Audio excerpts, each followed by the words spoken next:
Now we will see how to hunt for HTML injection. So steps is very simple. You have to find input parameter, either get based or post based, and you have to give any input there. If your input reflect back to you on same web page, there may be HTML. Then after this, if you find your input is reflecting back to you, there may be HTML injection. And if you succeed to execute any HTML code there, then there is a HTML injection.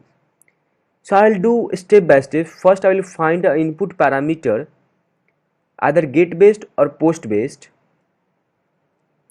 So I am taking this website now. So there is a input parameters. Let's give any input there, and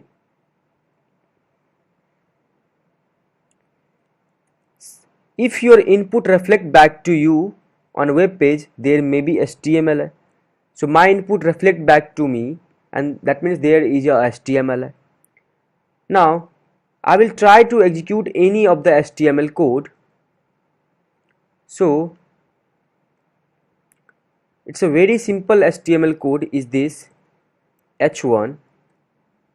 You can give this: you have been hacked by offensive hunter. Okay, now I execute this HTML code there. Let's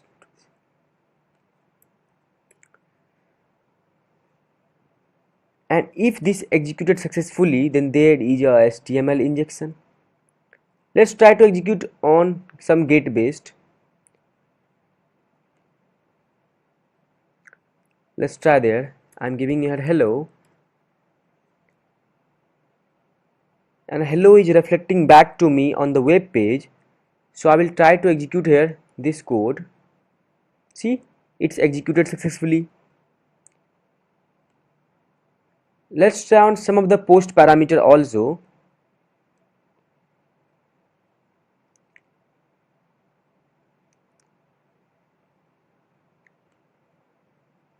Let's try on this comment system now.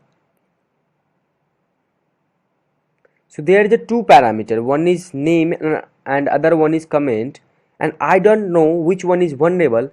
So I'll give something this Batman 1, Batman 2, and I got the Batman 1 is reflecting only. So I'll go back, I'll give here this payload.